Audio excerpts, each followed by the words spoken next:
మేము బతిలానేమా మా కోసం ఒక ఇట్లాంటి సినిమా తీసి పెట్టని నేను ఇక్కడి నుంచి చెప్తున్నా. నువ్వేమన్నా పారంజి సినిమాలు చూపిస్తున్నావా బాబు? ఈ దేశాని కోసం ఏమన్నా చెప్తున్నావా? అట్లాంటి సినిమాలు చూస్తే ఏమన్నా జ్ఞానం వస్తుంది. జై భీమ్ లాంటి సినిమాలు చూస్తే రాజ్యాంగం గురించి తెలుస్తుంది.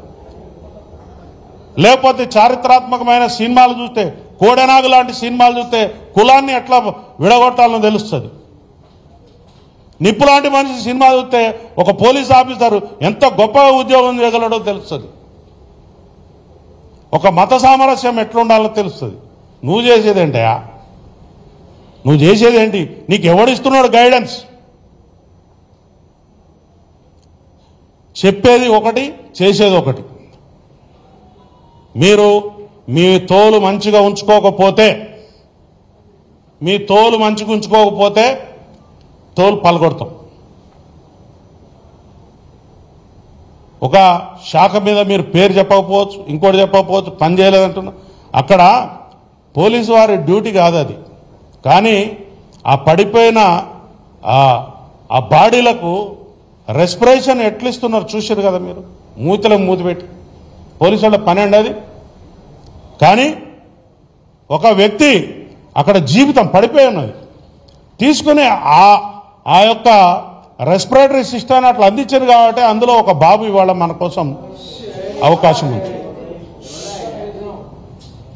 సో మై ఫ్రెండ్స్, దయచేసి నేను ఈ పత్రికా ముఖంగా, మీడియా ముఖంగా నేను మన వాళ్ళకు చెప్పేది ఏంటిదంటే, ఒక గొప్ప సందేశాత్మకమైనటువంటి సినిమాలను మనం ప్రోత్సహిద్దాం.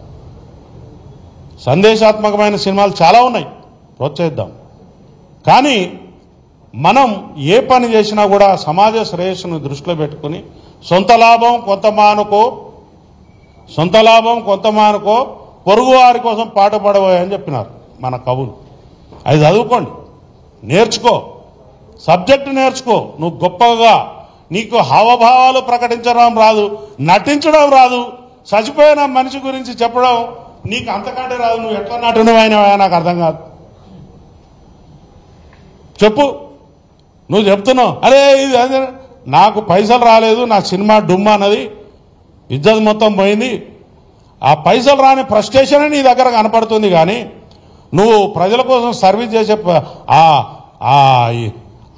ఏదైతే చితికిపోయిన ఫ్యామిలీ గురించి నువ్వు ఆలోచించే యొక్క ఫీలింగ్స్ నీ ముఖంలో మాకు కనిపిస్తలేవు. కాబట్టి ముందు నటన నేర్చుకో. ఇదైనా నటించు నువ్వు ఫస్ట్.